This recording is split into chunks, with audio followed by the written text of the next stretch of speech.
Hello guys, hope you are all fine. So part first जो था accountancy का, उसके हमने 30 टॉप मोस्ट क्वेश्चंस को डिस्कस किया पार्ट फर्स्ट में। जो पार्ट सेकंड होगा इसमें हम प्लस 35 क्वेश्चंस को आज डिस्कस करेंगे जो इम्पोर्टेंट है फारफा और जो आगे फाइनेंस इंस्पेक्टर का एग्ज़ाम आने वाला है उसके लिए, तो अकाउंटेंसी से। और बाकी जो चीज़ें होंगी साथ साथ वो भी वहाँ से भी वीडियोज़ को कवर करेंगे। जनरल साइंस का हमने अपलोड कर दिया था आज, और इसी तरह से जो बाकी सेक्शन है जीके के जो है पार्ट 8 हमने अपलोड कर दिए, उसका वीडियो भी साथ साथ आएगा। तो बाकी जो सुपरवाइज़र के लिए जिन्होंने अप्लाई किया है, जिन स्टूडेंट्स ने, तो उनके लिए सोशियोलॉजी का फर्स्ट वीडियो अपलोड किया है, वो वीकली आपको 3 वीडियोस मिलेंगे। सो उसका पार्ट सेकंड भी हम लाएंगे। तो अब डायरेक्ट शुरू करते हैं, क्योंकि फाइनेंस अकाउंटेंट असिस्टेंट को कम डेज बचे हैं, कुछ 10 to 12 डेज हैं। तो चीज़ें कवर करनी है जल्दी जल्दी, जो जो इम्पोर्टेंट होगा, जहाँ से क्वेश्चन पूछे जाएंगे। सो बिना टाइम वेस्ट किए हम डायरेक्ट सीधा क्वेश्चंस पे आते हैं।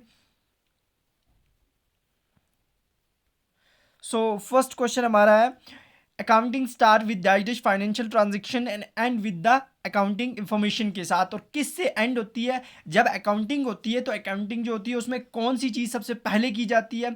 तो अकाउंटिंग में याद रखना, सबसे पहले आइडेंटिफिकेशन करते हैं, फिर हम करते हैं उसमें मेजरमेंट, फिर उसमें रिकॉर्डिंग, फिर उसके बाद क्लासिफिकेशन, फिर उसके बाद हमारे पास समराइजिंग आता है, फिर आता है इंटरप्रिटेशन एंड एनालिसिस, फिर उसके बाद कम्युनिकेशन। तो याद रखना फर्स्ट स्टेप हमारे पास क्या होता है? आइडेंटिफिकेशन, और उसके बाद लास्ट पे कम्युनिकेशन। तो आपका आंसर क्या आएगा यहाँ पे?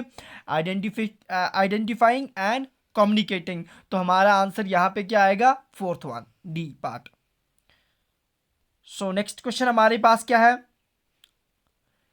Dash is the process of grouping the transactions of one nature at one place in a separate, एक separate account में जो एक नेचर की ट्रांजेक्शन्स होंगी उन्हें अलग से एक कॉलम में रखेंगे, दूसरे नेचर की अलग से दूसरे कॉलम में। तो उसको हम अकाउंटिंग में क्या चीज़ बोलते हैं? रिकॉर्डिंग तो नहीं बोलते उसको, रिकॉर्डिंग नहीं बोलते उसको, समराइजिंग नहीं बोलते उसको, इंटरप्रिटेशन नहीं बोलते उसको, हम क्लासिफिकेशन बोलते हैं। इनको क्लासीफाई करते हैं वहाँ पे।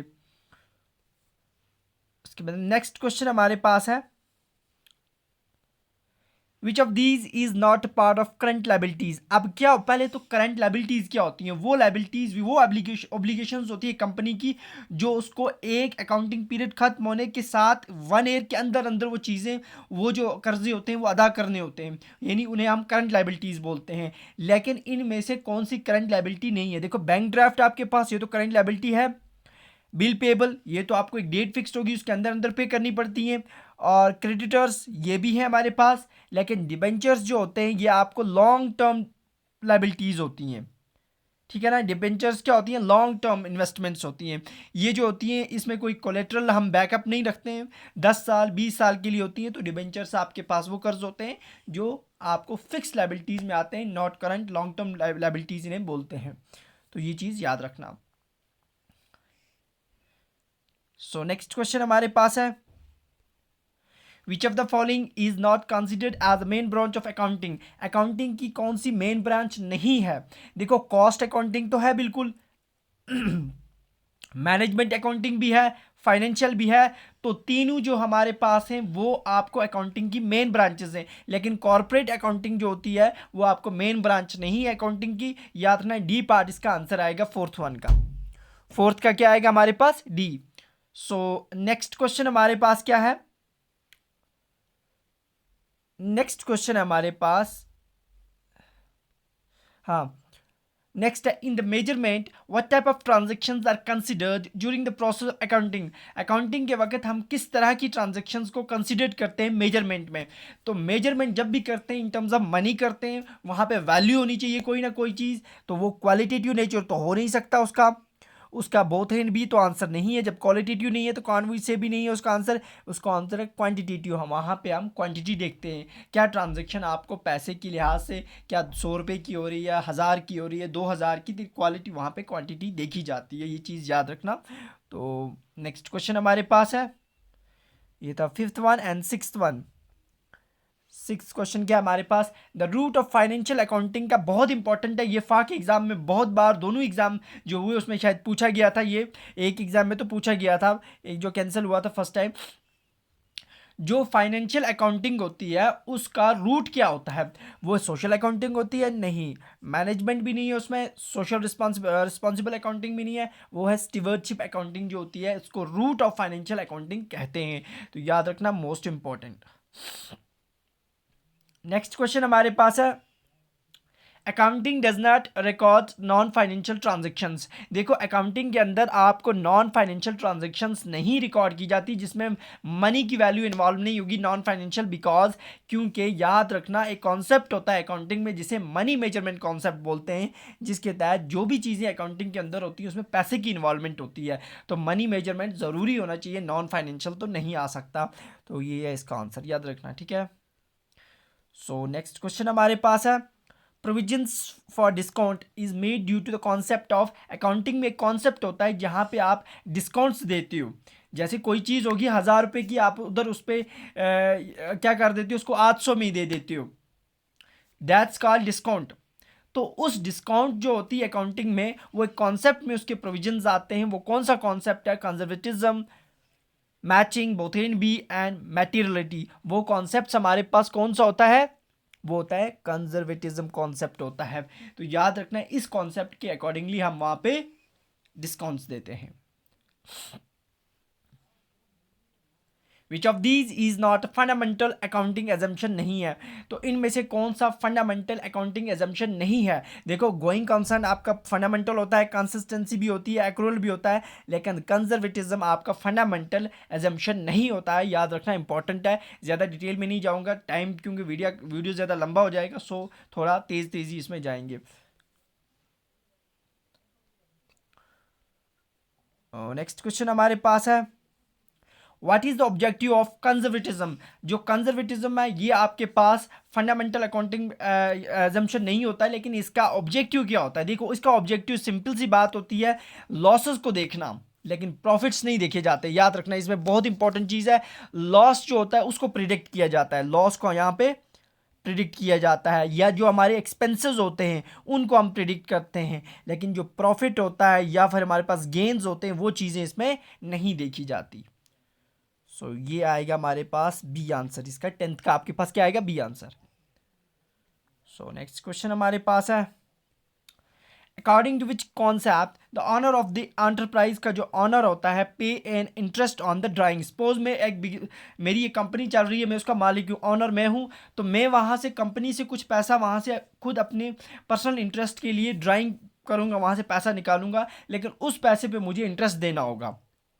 उस पैसे पे मैंने 5,000 रुपया उस कंपनी में से निकाला, मैं उस कंपनी का ऑनर हूँ, लेकिन मुझे उस पर इंटरेस्ट देना है। वो कौन सा कॉन्सेप्ट होता है अकाउंटिंग का?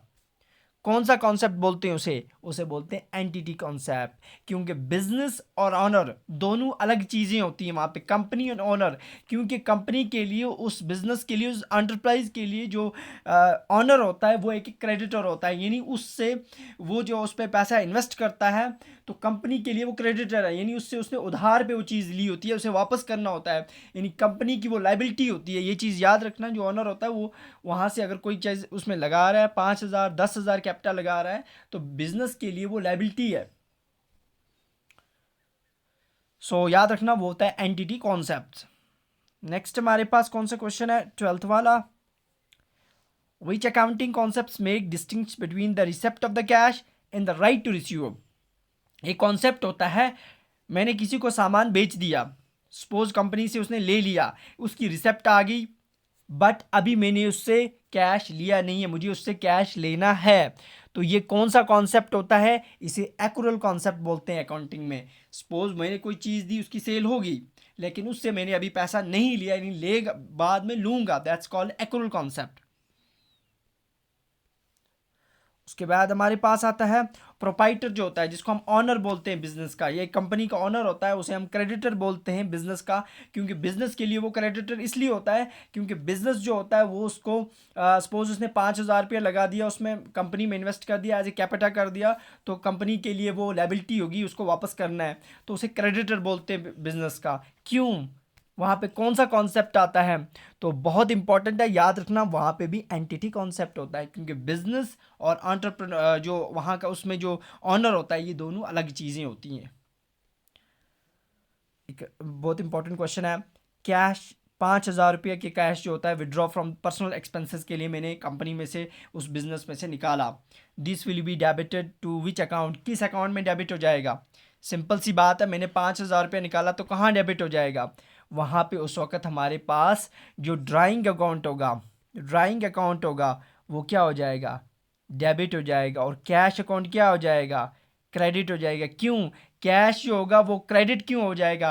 कैश जो होगा उसमें हमारे पास पैसा आया और ड्राइंग अकाउंट में से निकला तो डेबिट हो जाएगा, कैश बढ़ गया तो क्रेडिट हो जाएगा। याद है, drawing account debit to cash account credit. तो हमारा आंसर क्या आएगा? Drawing account.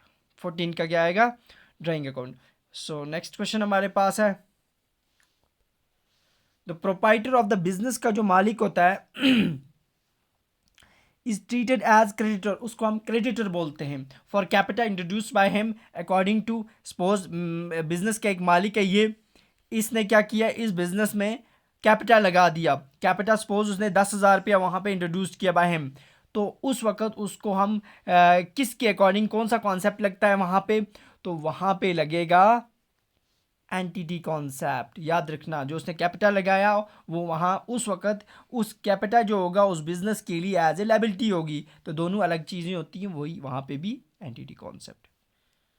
सो नेक्स्ट क्वेश्चन हमारे पास है, कंटीजेंट लायबिलिटीज़ जो होती हैं हमारे पास, ठीक है ना, कंटीजेंट लायबिलिटीज़ जो होती हैं are shown in footnotes of the balance sheet as पर विच कॉन्सेप्ट। उसको बैलेंस शीट के फुटनेट में कंटीजेंट लायबिलिटीज़ वो होती हैं, ये आपको पता नहीं होगा, आगे फ्यूचर में आगे सामने ऐसी लायबिलिटीज आ जाती हैं, दैट्स कॉल्ड कंटीजेंट लायबिलिटीज़ उनको बोलते हैं। तो वो किस कॉन्सेप्ट के तहत आती हैं? तो वो याद रखना इंपॉर्टेंट है, वो होता है डिस्क्लोजर कॉन्सेप्ट। याद रखना वहाँ पे कौन सा लगता है? डिस्क्लोजर कॉन्सेप्ट अकाउंटिंग में।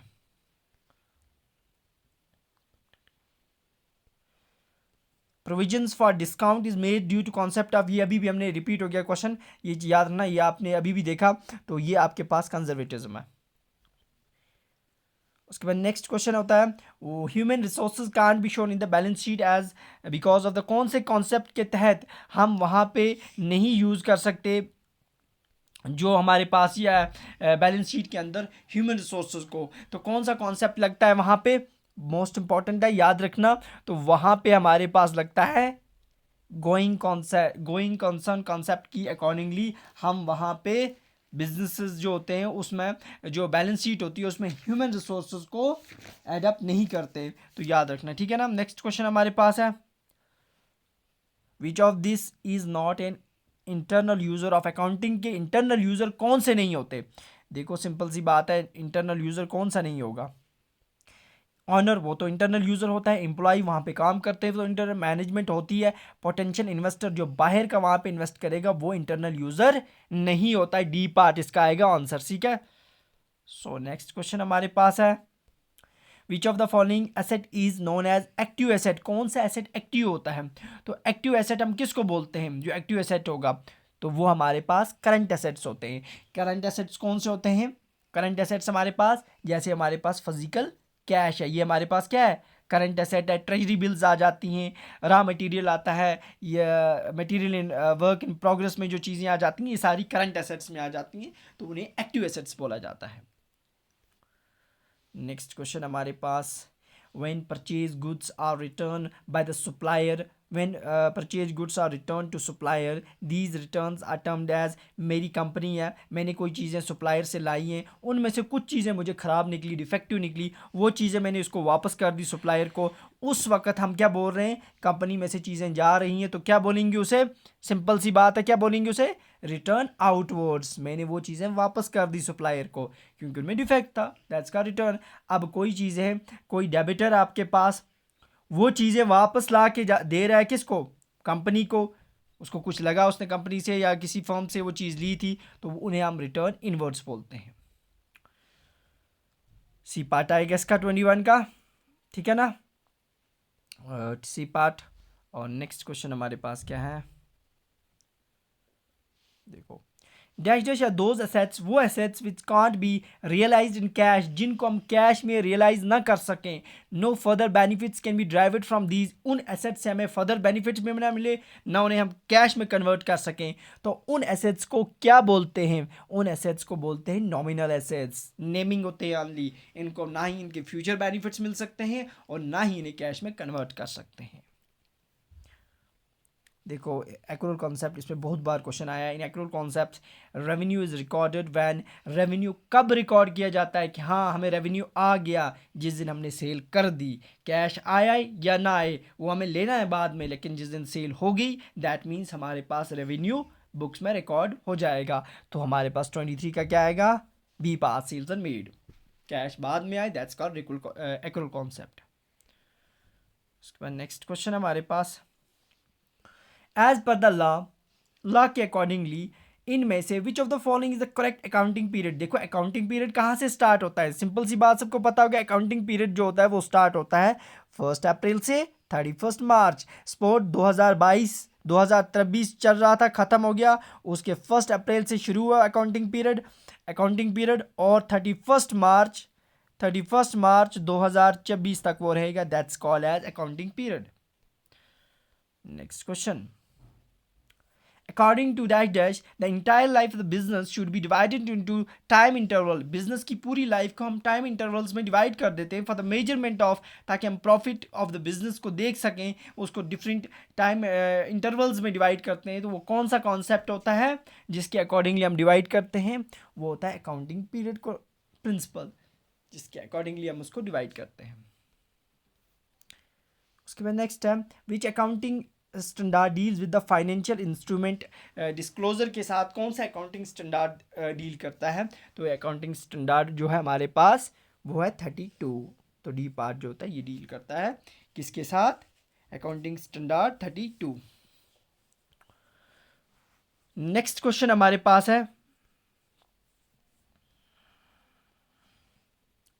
International financial reporting standard IFRS are issued by, इसे कौन इशू करता है? तो इसे इशू करने वाला जो है वो इंटरनेशनल अकाउंटिंग स्टैंडर्ड बोर्ड होता है, जो IFRS को इशू करता है। ये याद रखना बहुत इंपॉर्टेंट है। ये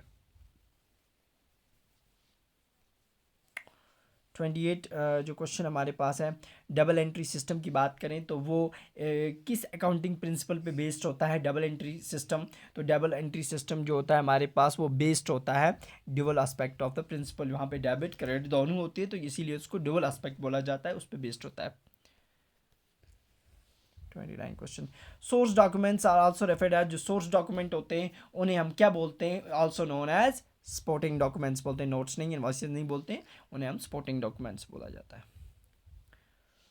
उसके बाद विच of the following detail is usually provided on the source document. उन सोर्स डॉक्यूमेंट पे आपको क्या चीज़ें मेंशन होंगी? देखो उस पर नेचर ऑफ ट्रांजेक्शन, आपकी ट्रांजेक्शन कैसी हुई, डेट तो होती है, पार्टी इन्वॉल्व, उसका नाम लिखा होता है, that means all of these आएगा उसका आंसर, ठीक है ना। सो नेक्स्ट क्वेश्चन, अभी क्या होता है डेबिट नोट? क्या होता है debit note? Is send to dash dash when the goods are, जब गुड्स क्या की जाएंगी? देखो debit note is send to supplier, ये सप्लायर को सेंड किया जाता है। किसको? ये कंपनी है, ये जिसने इससे सामान लाया है उसको वापस सेंड करेगी। जब कुछ चीज़ें उसको लगेंगी डिफेक्टिव हैं, कुछ चीज़ें कुछ गुड्स उसको लगेंगी, वो लाई हैं वहाँ से, वो डिफेक्टिव हो, वो वापस भेजेगी, साथ में वो क्या करेगी? डेबिट नोट भेज देगी। तो किस लिए? तो सप्लायर को, when the goods are return, जब वो कुछ चीज़ें वापस भेजेगी कंपनी सप्लायर को, साथ में डेबिट नोट दे देगी। तो ये होता है डेबिट नोट। तो उसके बाद दूसरा होता है क्रेडिट नोट। वो क्या होता है? वो डेबिटर्स करते हैं किसको? कंपनी को। तो ये चीज़ें याद रखना, ये होते हैं क्रेडिटर्स, वो होते हैं डेबिटर्स। नेक्स्ट क्वेश्चन हमारे पास, the voucher which are prepared for the transaction not involving cash. ऐसे वोचर्स जिसमें कैश की इन्वॉल्वमेंट नहीं होगी, वो नॉन कैश ट्रांजेक्शन्स होंगी, उन वोचर्स को हम बोलते हैं ट्रांसफ़र, जहाँ पे चेक्स का इस्तेमाल होता है। नेक्स्ट क्वेश्चन हमारे पास है, when the goods are return to supplier, supplier को हमने गुड्स वापस दे दी, एसेट्स एंड डैश डैश और dash dash by the same amount. जब हम गुड्स जो होंगी, ये कंपनी है, ये गुड्स वापस दे जाएगी किसको? सप्लायर को, ठीक है ना, उसने गुड्स दे दिए वापस सप्लायर को। एसेट और लाइबिलिटीज़ की बात करेंगे, उस वक्त हमारा एसेट और liabilities are dash dash by the same amount, दोनों सेम अमाउंट से क्या हो जाएंगी, डिक्रीज हो जाएंगी। याद रखना क्या हो जाएंगी, डिक्रीज हो जाएंगी। उस वक्त एसेट जा रहा है यहाँ से कंपनी से, वो भी डिक्रीज हो जाएगा। और कंपनी वो जो लाइबिलिटी है, क्योंकि सेम अमाउंट की जो एसेट होगा वो, और लाइबिलिटी जो होगी उस वक्त कुछ लिया होगा तो वापस जा रहा है, तो सेम अमाउंट से दोनों डिक्रीज हो जाएंगे। नेक्स्ट क्वेश्चन हमारे पास है, अकाउंटिंग इक्वेशन जो होती है, याद रखना accounting equation is also known as, उसे क्या बोलते हैं, उसे बैलेंस शीट इक्वेशन बोलते हैं। तो अकाउंटिंग इक्वेशन आपको पता है, एसेट्स बराबर होते हैं लायबिलिटी प्लस कैपिटा या इक्विटी, तो ये अकाउंटिंग इक्वेशन होती है। नेक्स्ट क्वेश्चन हमारे पास है, which document must be use to deposit money in the banks, हम बैंक में पैसा जमा करते हैं तो वहाँ पे किसका, चेक का डिपॉजिट करने के लिए चेक का इस्तेमाल करते हैं, पेन स्लिप, बिल या रिसेप्ट। वहाँ पे आप जाओगे, आपके पास वो बनी होती है पूरी एक, जिस पे एक साइड से लिखते हैं नाम वाम और दूसरे साइड से भी, तो उसको बोलते हैं पेन स्लिप, तो उसे बोलते हैं पेन स्लिप। उसका आंसर आएगा पेन स्लिप।